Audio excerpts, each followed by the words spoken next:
Hola, ¿qué tal? Somos estudiantes de Fonoaudiología de la Universidad Santiago de Cali en el curso Fonoaudiología Educativa 1.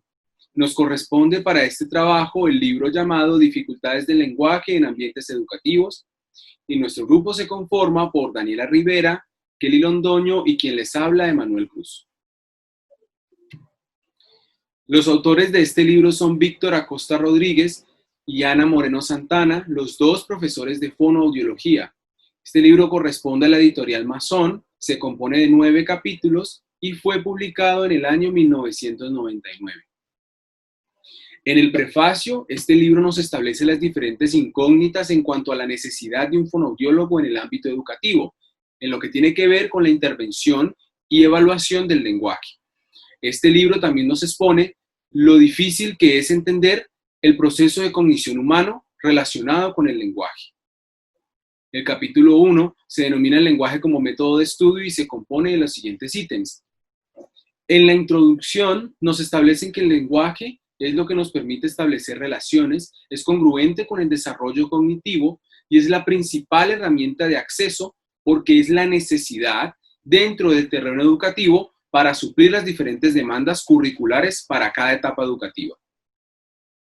El libro también aborda ciertas definiciones del lenguaje por ciertos autores. Por ejemplo, Rondal lo establece como un repertorio de palabras en una base asociativa que evoluciona como un instrumento de comunicación.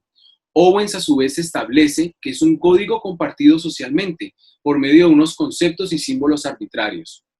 Lahey establece que es el conocimiento que tenemos de un código que nos permite representar las ideas. Y Bellingham nos establece que es un sistema compuesto por unidades en una organización a través de unas estructuras y dimensiones, a través de la función y a través del comportamiento. Ahora, en los componentes del lenguaje, debemos saber primeramente que el lenguaje se debe conocer de manera minuciosa a través de sus diferentes componentes, que son estos 4, que iremos conociendo más adelante en cada uno de los capítulos. En los aspectos no lingüísticos de la comunicación humana, no solo son los aspectos lingüísticos, también tenemos los aspectos que son acompañados con gestos, y esto se hace más efectivo en la comunicación, y así se utiliza de manera apropiada en cada uno de los contextos. Debemos de tener en cuenta que la comunicación es un proceso social que está inmerso en nuestro comportamiento. Y por último, lo que son la comunicación verbal y no verbal son conceptos artificiales que no se consideran en la comunicación. ¿Por qué? Porque la comunicación es un todo. Dentro de este proceso encontramos la cinésica. La cinésica establece las correlaciones que hay entre los movimientos corporales y el comportamiento verbal del hablante. También podemos encontrar la proxemia, que esta no se encarga del comportamiento verbal ni de los movimientos, sino hace alusión al entorno en el cual se encuentra el hablante. Hay aspectos importantes para entablar una conversación. Dentro de estos aspectos encontramos que los dos interlocutores deben de manejar el mismo idioma. También debe haber una distancia prudente para realizarla, deben de tener una fluidez comunicativa y también es muy importante el escenario donde se está realizando este evento. En el libro abarca las dificultades del lenguaje. Para la psicopedagogía del lenguaje hace referencia y también utilizan términos como un déficit del sujeto, trastornos del lenguaje, alteraciones, y lo llegan a llamar como tipo patológico. ¿Cuál es el papel del logopeda? El papel del logopeda es focalizar el trabajo en torno a las guías. Aparte de esto, es analizar las situaciones comunicativas de este sujeto dentro del aula escolar y asesorar tanto a los profesores como a los padres de familia para suplir toda esta dificultad.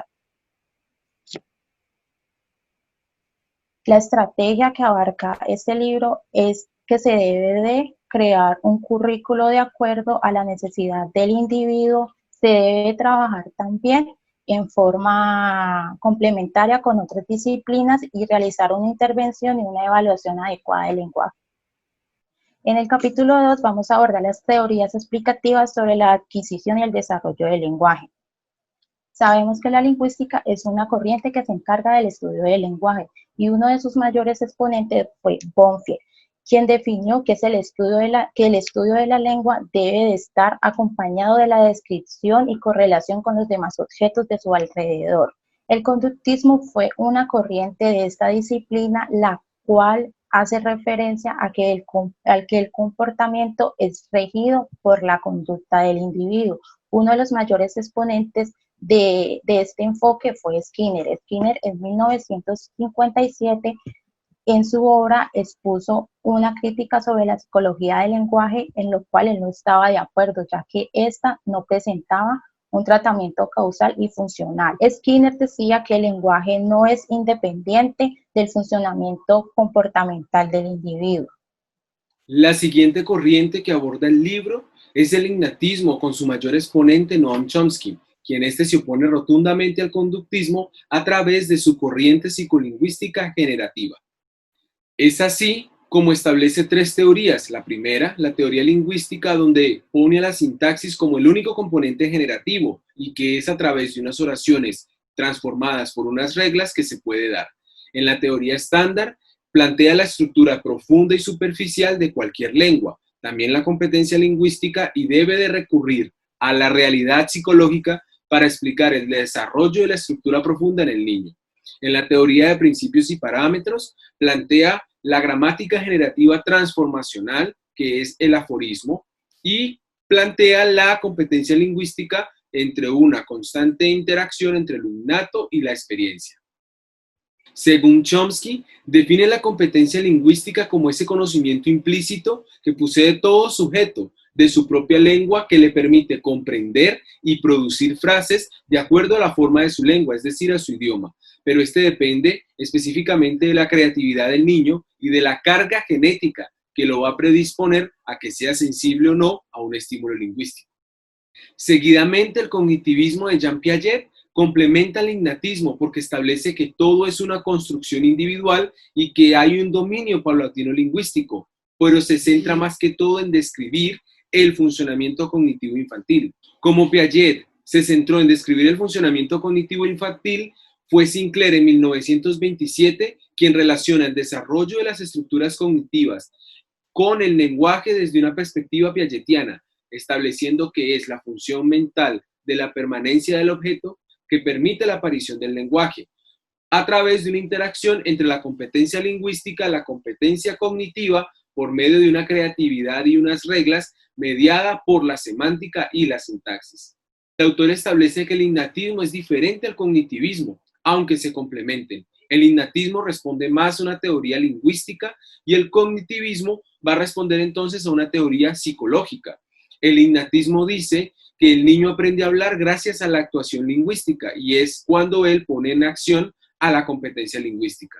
Y el cognitivismo establece que el niño aprende a hablar cuando accede a un determinado nivel de desarrollo cognitivo. En el interaccionismo encontramos que se desarrolló a partir de la necesidad por complementar cómo las personas se hacen unos buenos hablantes, y uno de sus enfoques fue influir cómo aparece y evoluciona la comunicación y cuáles son los mecanismos de aprendizaje de la adquisición oral. También tomaron en cuenta lo que fueron las características ambientales. Estas favorecen a lo que es la aparición, la modificación o la desaparición de las conductas comunicativas. Esto apoya a lo que son las aportaciones de Bruner y de Chomsky, junto con su mecanismo de aprendizaje innato, que son un sistema de apoyo para la adquisición del lenguaje. Y para finalizar, el interaccionismo aparece a partir de la perspectiva en el análisis del lenguaje, y le dio un protagonismo a lo que es la dimensión gramatical en lo que es la semántica y la pragmática. En el capítulo 3 vamos a hablar lo que es el retraso del lenguaje y los trastornos específicos del lenguaje. En la introducción encontramos que los niños con problemas de aprendizaje manifiestan estos durante el desarrollo del lenguaje, en los cuales todavía no ha llegado a una etapa escolar. Entonces, en este capítulo se enfocará en los problemas evolutivos y las explicaciones de la diversidad terminológica. La diversidad terminológica se ha empleado para intentar definir los problemas evolutivos del lenguaje oral, interrogantes y explicaciones de las distintas disciplinas encargadas del lenguaje. En este capítulo se abordaron términos como desórdenes del lenguaje, retraso en el lenguaje, trastornos del desarrollo del lenguaje y también un daño específico del lenguaje. El libro y sus autores establecen así una delimitación conceptual entre lo que es un retraso y un trastorno del lenguaje, llegando al consenso de que el lenguaje oral debe iniciar a los 2 años y debe de culminar a los 5 años. Y lo que se encuentre entre esas etapas que vaya más allá de los 5 años se va a considerar como un desfase, siendo este un indicador ya sea de un retraso o de un trastorno. Pero entonces, ¿qué es un retraso del lenguaje? Es lo que responde más a lo expresivo, afecta más a lo fonológico y léxico semántico. El lenguaje oral comienza 1 o año y medio más tarde, pero es homogéneo en todos los componentes del lenguaje. Es un desajuste que se puede compensar siempre y cuando el niño cuente con un entorno favorecedor. Por lo general, estos niños responden muy bien a la intervención, ya que este es un desfase temporal. El trastorno específico del lenguaje ya no afecta solo a lo expresivo, sino también a lo comprensivo, y es que hay una sincronía en todo el desarrollo, porque esos patrones de error no van a corresponder a los patrones usuales de error, ya que la morfosintaxis va a ser el componente más afectado, incluso en la conversación, en la narración y en una explicación. Las consecuencias educativas del retraso y el trastorno específico del lenguaje. Los métodos terapéuticos e investigativos siempre se han centrado en un entorno clínico. En los últimos años, estos han sido redirigidos a los temas educativos.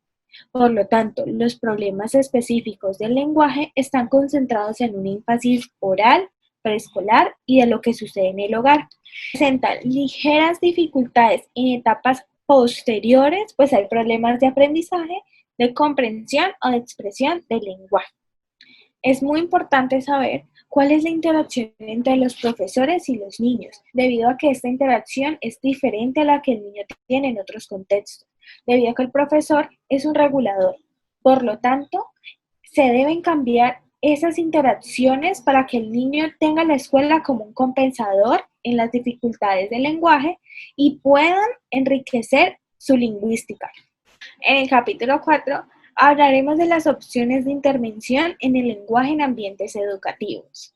En cuanto a la introducción, el libro nos habla acerca de que los centros educativos son instrumentos de socialización y es una herramienta para la enseñanza y el aprendizaje. En estos contextos se presentan muchos retrasos del lenguaje y que no se les presta la atención adecuada. Por lo tanto, el fonoaudiólogo debe trabajar con el profesor para la valoración, la observación y la evaluación del uso del lenguaje. El aula como contexto facilitador para el uso del lenguaje. En los salones de clase, como ya lo habíamos dicho en la introducción, los problemas se expresan en los estudiantes que no hablan bien y que no pueden utilizar su lenguaje como instrumento para el aprendizaje. Por lo tanto, lo que es el fonoaudiólogo y el profesor deben realizar un cambio para un acercamiento naturalista, interactiva y colaborativa. El lenguaje es una herramienta básica para los siguientes objetivos que vemos en pantalla en este momento, principalmente en la participación, donde se harán uso de mediadores y modelos para la participación de todos los estudiantes en el aula, y también para el desarrollo cognitivo y de aprendizajes de estrategias para la resolución de los problemas en el aula. Las modalidades de intervención vienen desde contextos naturales, conversacionales, hasta un refuerzo positivo. El modelo de intervención naturalista es aquel que le da un papel muy importante a las personas que conviven con los niños. En este caso son los profesores y los padres de familia. El objetivo de este modelo es lograr la comunicación entre distintos interlocutores en una situación comunicativa. En 1997, Río planteó 3 tipos de intervención. El primer tipo de intervención va dirigida a interlocutores naturales. En esta intervención abarca a los padres de familia y a los profesores y lo que busca es dar información adecuada para el manejo de las rutinas diarias de los niños. El segundo tipo de intervención es acerca de los contextos y de los interlocutores naturales. En esta lo que se va a manejar es la interacción del niño tanto en el colegio como en su casa. Y el tercer tipo de intervención es aquel que va dirigido a contextos no naturales. En los métodos de intervención naturalista, el principal objetivo es la enseñanza de las habilidades funcionales del lenguaje. Dentro de estos encontramos la intervención de los contextos de producción. Aquí lo que abarca es la organización y la estructuración del currículo con el cual se va a trabajar en el aula de clase. La intervención basada en el lenguaje integral hace referencia a la planificación, a la intervención y evaluación del lenguaje, tanto dentro del aula de clases como por fuera del aula. Es así que el libro nos plantea un cambio hacia un modelo colaborativo. ¿Y qué es un modelo colaborativo? Es un proceso activo que facilita las interacciones entre todos los profesionales que tienen que ver con el ámbito educativo, pensándose al alumno desde la interacción entre el ambiente y las demandas que los ambientes exigen de él. Y es que el fonoaudiólogo y el docente poseen una base común de conocimiento en el aula, pero es el fonoaudiólogo que se encarga de ajustar el lenguaje de acuerdo a los distintos niveles y habilidades que presenten los niños para cada una de las etapas educativas, mediando en el aprendizaje. Es así como el libro establece una organización del servicio de fonoaudiología, proponiéndonos que nos alejemos de los modelos de intervención que saque a los niños del aula. Ellos dicen, debemos de incorporarnos en la rutina del niño. ¿Por qué? Porque en la ineficacia clínica tradicional se pierden muchos momentos educativos dentro de un consultorio. Tenemos que integrarnos en las rutinas porque son las demandas comunicativas en ese ambiente escolar que la van a necesitar para toda la vida académica. Es así como estos autores plantean unas opciones de intervención en fonoaudiología, básicamente tres. La directa, la de asesoramiento y la colaborativa. Se parte siempre de una intervención inicial desde un modelo colaborativo y la meta siempre va a ser facilitar la comunicación y el lenguaje. La primera de ellas, la intervención directa, es la que se adopta para los trastornos más severos del lenguaje, como los derivados del autismo y la discapacidad cognitiva, siendo un aprendizaje individualizado donde yo saco al niño del aula y le instauro ciertas habilidades y después lo vuelvo y lo incorporo en el aula.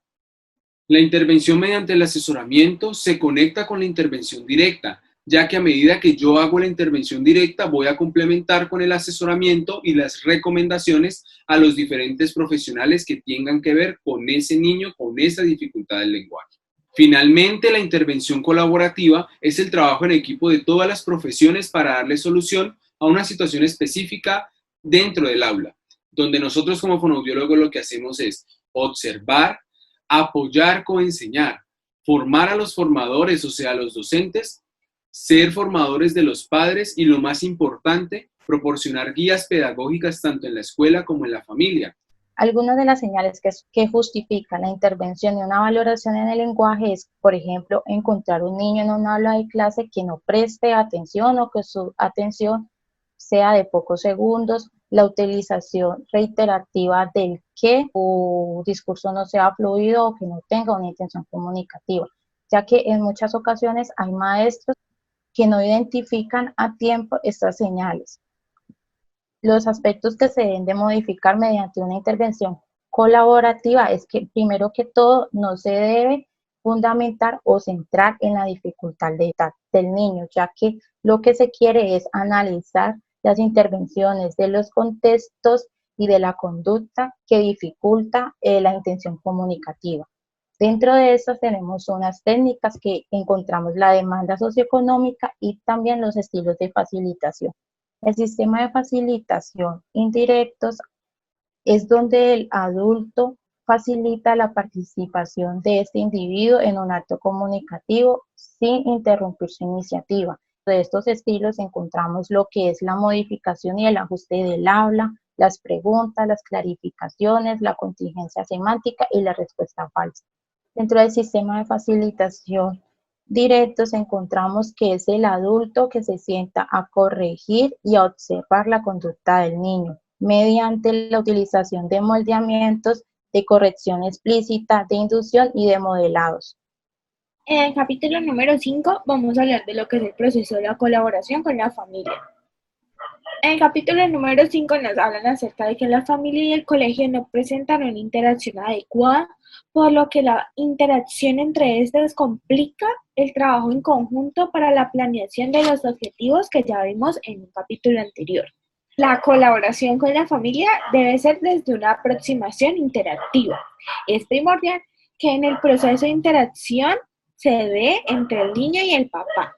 ¿Por qué? Debido a que se pueden implementar unos ajustes que pueden ofrecer la motivación y la información para que el niño induzca en el contenido, en la forma y en el uso del lenguaje. Y es muy importante que esa interacción suele ser o primordialmente puede ser iniciada o controlada por el mismo niño y no por el adulto. Estos son los objetivos que se trabajan con los padres en la planeación infantil. Lo primero y primordial que debemos hacer como fonoaudiólogos es informar a los padres acerca del desarrollo normal del lenguaje, para así concientizarlos de cuáles son los problemas educativos que puede tener en caso de que se interrumpa el desarrollo. Y por último, aumentar las interacciones que ya les había mencionado para que éstas se vean verbales con sus hijos. En el capítulo 6 vamos a abordar las dificultades del componente pragmático. En la introducción hacemos reflexión acerca de los distintos tópicos que se encuentran relacionados en la dificultad pragmática del niño. Uno de los principales objetivos de este componente es ofrecer métodos de intervención y herramientas de abordaje enfatizadas en la adaptación del currículo para manejar esta situación. Ya todos sabemos que el estudio de la pragmática se centra en el estudio del lenguaje y de la interacción social enfatizadas en el discurso. Dentro de los contenidos que encontramos en la pragmática está la intención comunicativa, que aborda las funciones de Holiday, y también la organización conversacional, la destreza conversacional y la fluidez. Dentro de la evaluación encontramos distintos test que utilizan para identificar cuál es la dificultad en el lenguaje, pero el objetivo de esta evaluación es observar al estudiante en contextos naturales en donde se manifiesta el lenguaje infantil, por medio de situaciones interpersonales, y vamos a utilizar diferentes protocolos para realizarlo. Dentro de ellos está el test de habilidades pragmáticas, la prueba de lenguaje oral de Navarra y la batería de lenguaje objetiva y criterial. Dentro de los adjetivos encontramos el dominio y la destreza comunicativa del estudiante, también la capacidad que tiene para comunicarse en distintos contextos y su función comunicativa. El proceso de intervención se realiza para aumentar las funciones comunicativas a través de actividades funcionales por medio de herramientas como el script, que ofrecen un modelo idóneo para esta dificultad. Dentro de las actividades que se pueden abordar está la descripción de eventos, la planificación de sucesos y también un tiempo para hablar. Sabemos que la dificultad pragmática hace énfasis del problema que tiene el individuo en el uso del lenguaje, específicamente en la comunicación. Dentro de estas dificultades encontramos dos componentes muy importantes, que son problemas cognitivos y su familia. En el capítulo 7 vamos a hablar de lo que son las dificultades del componente fonológico.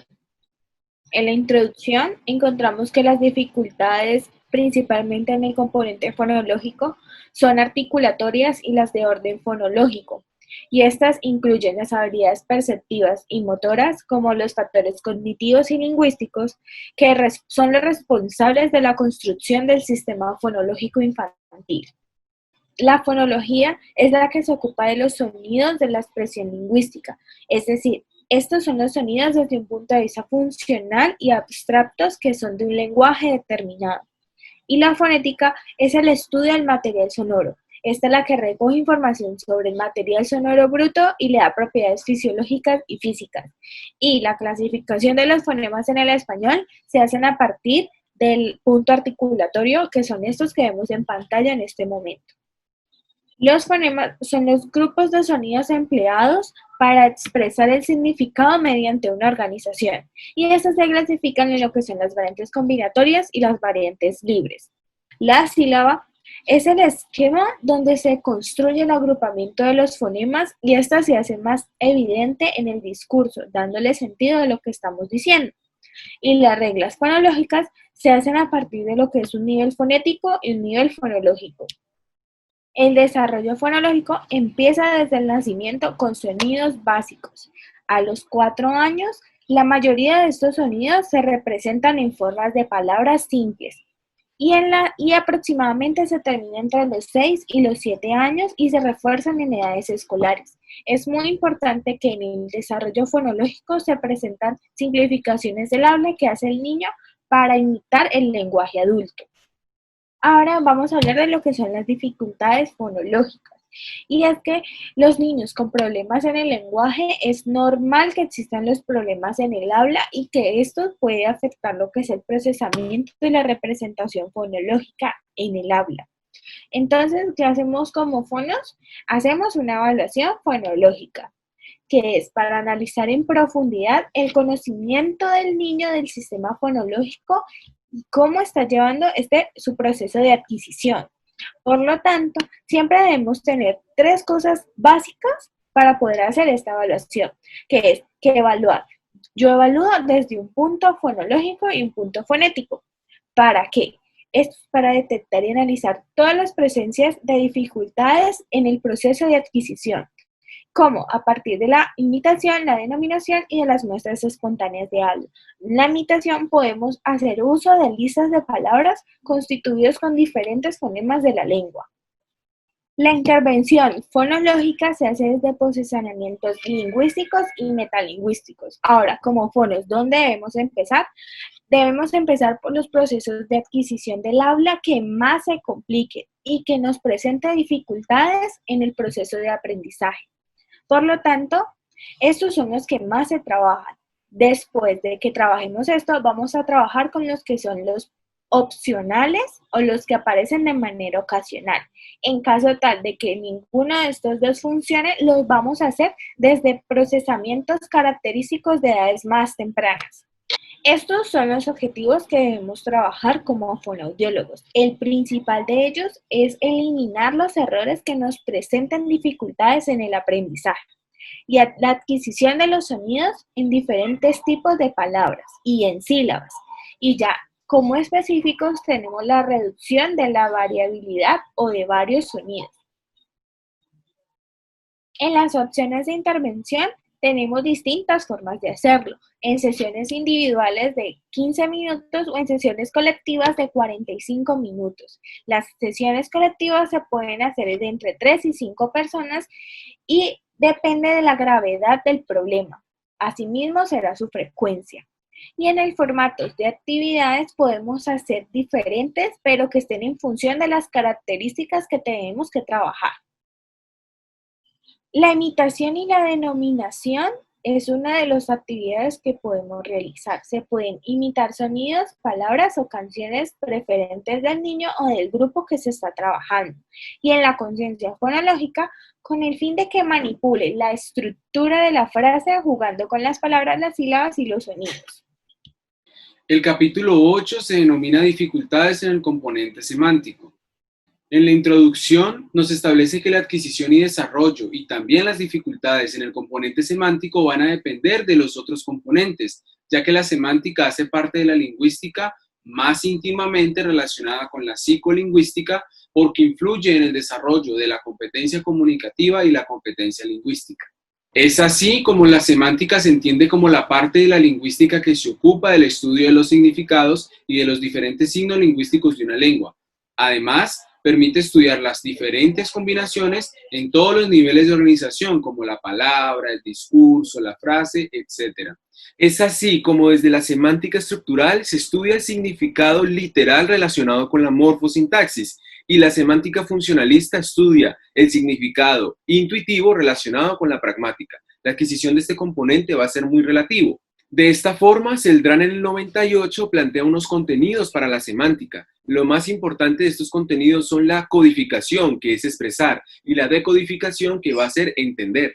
Vamos a hacerlo gracias a una competencia léxica, que son las cantidades de palabras, utilizándola en todos los demás componentes que vemos aquí, como la semántica del discurso y los tipos de significado.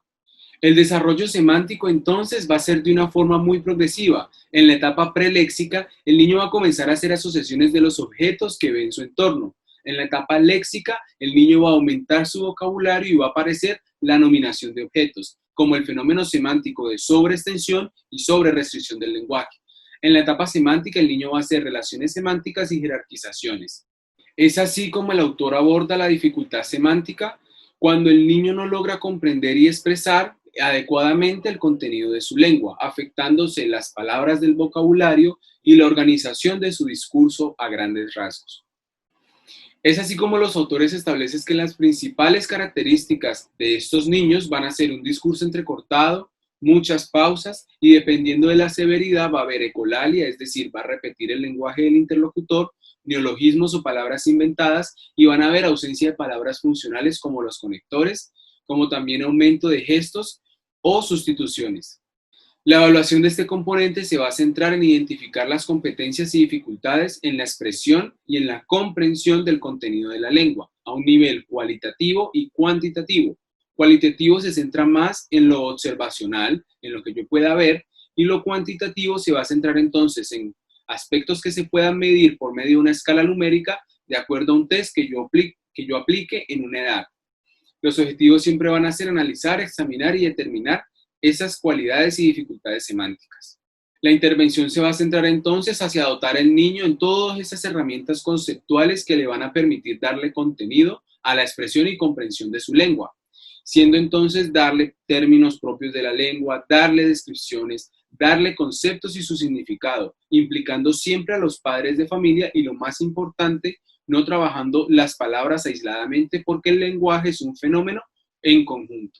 Las actividades siempre van a ir encaminadas hacia más que todo aumentar la descripción y el contenido de su lengua, como por medio de actividades de clasificación y categorización semántica, puede ser de animales o de cosas, o actividades de identificación y de comunicación descriptiva de los objetos o de los diferentes juguetes y láminas que tengamos en ese momento.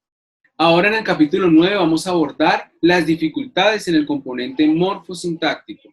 Es así como en la introducción, los autores nos plantean que lo más importante es saber identificar los problemas morfosintácticos en personas con dificultades del lenguaje, porque un trastorno lingüístico se debe de abordar desde la lingüística y la psicolingüística, mirando el problema del lenguaje en la escuela, que es donde más se evidencia, y el fono es el que los debe de identificar. Este es el componente lingüístico que se encarga de estudiar la formación de las palabras, pero también esas reglas que permiten esa incorporación de las palabras en cadenas oracionales lógicas. Y es que la lingüística tradicional disvariaba mucho en el sentido de que tomaba en cuenta otros componentes, pero es la lingüística moderna la que se encarga de decir que, mire, la gramática es la morfología y la sintaxis, y lo más importante es la funcionalidad del lenguaje. Eso nos lleva así a tener un contenido de la morfosintaxis. Los morfemas y las palabras van a corresponder a la morfología, unida a la sintaxis a través de los sintagmas, los enunciados y las oraciones. Los autores nos plantean un desarrollo morfosintáctico a raíz de un refuerzo vocal que tiene el niño gracias a la imitación de sus padres. Y estos son por 4 momentos. El primero, lo más importante que pasa es que el niño va a adquirir oraciones positivas, negativas y también oraciones simples. En el segundo, lo que más importante que pasa es que el niño va a adquirir unas formas gramaticales de género y número. En el tercero, el niño va a aumentar esas categorías gramaticales y en el cuarto y último, que es la pubertad, va a adquirir una plurifuncionalidad morfosintáctica. El único fenómeno del desarrollo que se encuentra aquí es la hipergeneralización, que es que el niño aplica una regla a todo momento. Es entonces gracias a este desarrollo que entendemos el concepto de dificultad morfosintáctica. Es simplemente cuando el niño tiene dificultades en incorporar esos elementos y unidades morfológicas y sintácticas para tener una correcta organización oracional. Cuando los niños presentan estas dificultades, entonces van a expresar unas características, un desarrollo gramatical lento y muy pobre, una desestructuración gramatical. En cuanto a la morfología, van a haber omisiones y sustituciones de las palabras, y en la sintaxis van a haber problemas con las oraciones largas en cuanto al género y el número, y la hipergeneralización se vuelve persistente en todo el desarrollo. Con la evaluación de la morfosintaxis nos damos cuenta del tipo de respuesta educativa, del nivel del desarrollo morfosintáctico alcanzado y de las dificultades específicas de la gramática. La intervención en el componente morfosintáctico se deben tener en cuenta ciertos aspectos a la hora de diseñar el programa de intervención, como el niño debe ser el verdadero protagonista de su crecimiento y de su adquisición lingüística. También se deben suministrar situaciones o contextos que logren crear las necesidades comunicativas en pro del componente morfosintáctico. Y también se debe enriquecer desde un nivel lingüístico que le permita desarrollar un lenguaje mucho más organizado y expresivo. Se pueden hacer diferentes métodos de actividades como la producción provocada, en la cual se va a verbalizar, a completar, a interpretar y a describir objetos en láminas. Y en la imitación provocada se debe tener en cuenta valorar la capacidad de integrar las marcas fonológicas de la lengua en específico. Por último, se pueden también completar oraciones con el fin de enseñar las reglas morfológicas de las palabras. Este libro nos ha dado un gran aporte a nuestra formación como fonoaudiólogos, y una de ellas es que nos ha afianzado nuestras bases teóricas en cuanto a nuestros aspectos lingüísticos y cognitivos del lenguaje. Hemos afianzado todo lo que hemos visto en nuestra formación y en nuestros planes académicos de la Universidad Santiago de Cali. También este libro nos ha proporcionado una amplia gama conceptual en cuanto a temas educativos que hemos estado viendo en nuestro transcurso de carrera. También nos permite identificar los desajustes y anormalidades que se encuentran dentro del desarrollo de adquisición del lenguaje dentro de ambientes escolares. Aparte de eso, también nos proporciona una guía de intervención de evaluación del lenguaje en ambientes educativos que favorecen directamente a los procesos de aprendizaje. Así es, y como dicen mis compañeras, también nos permite entender que el aprendizaje no se da solo en la escuela, el aprendizaje no solo se da en un aula de clase, el aprendizaje se da en cualquier entorno comunicativo, porque es el lenguaje quien media en el aprendizaje, y es por medio de este que los entornos académicos se pueden volver como un terreno de trabajo para los fonoaudiólogos. Finalmente, también nos propone modelos de intervención muy colaborativos, abordando estas dificultades desde diferentes áreas. Y es que, como lo dice el libro al principio de él, que el lenguaje, específicamente en ambientes educativos, no lo debe de concebir solamente el fonoaudiólogo, y esto es muy importante. El lenguaje se debe de concebir en el ambiente educativo desde el punto de vista fonoaudiológico, psicológico, de docente, académico, incluso hasta también lo que tenga que ver con todos los aspectos deportivos y motores que van a favorecer todas estas áreas del lenguaje. Como este libro y con todo lo que han dicho mis compañeras, nos proporciona una guía y una herramienta de trabajo fonoaudiológica de una intervención multidisciplinar en las diferentes dificultades que tengan las personas en los ambientes educativos. Cabe resaltar que dentro de este libro hay capítulos que abordan cómo intervenir con la familia, ya que la familia es un ente muy importante en la intervención y en la evaluación del lenguaje. Este nos va a proporcionar las herramientas necesarias para trabajar tanto a nivel educativo como en casa. Además de que también toman en cuenta a los docentes como un ente para la intervención dentro del aula. Y entonces nuestro papel como fonoaudiólogos será entrenarlos para tener los conceptos del lenguaje día a día en el aula. Y es como estos últimos dos conceptos, tanto los docentes como la familia se unen para trabajar en pro de un solo personaje, y es un niño con dificultad en el lenguaje en un ambiente educativo. Estos autores proporcionan de manera independiente una guía de intervención para cada componente. Cada capítulo nos hacen énfasis en las definiciones, el desarrollo y cómo intervenir en el aula desde un punto de vista fonoaudiológico. Y es así como desde estos puntos de vista independientes nos dan la normalidad, la definición, el desarrollo y la alteración, pero a su vez también nos dan el tratamiento, cuyo tratamiento va a ser de una manera conglomerada entre todos, porque el lenguaje no es un fenómeno aislado, sino que se da de la mano de todos. Finalmente, queremos agradecer a las personas que nos puedan ver en este video. Esta es la referencia del libro y muchas gracias.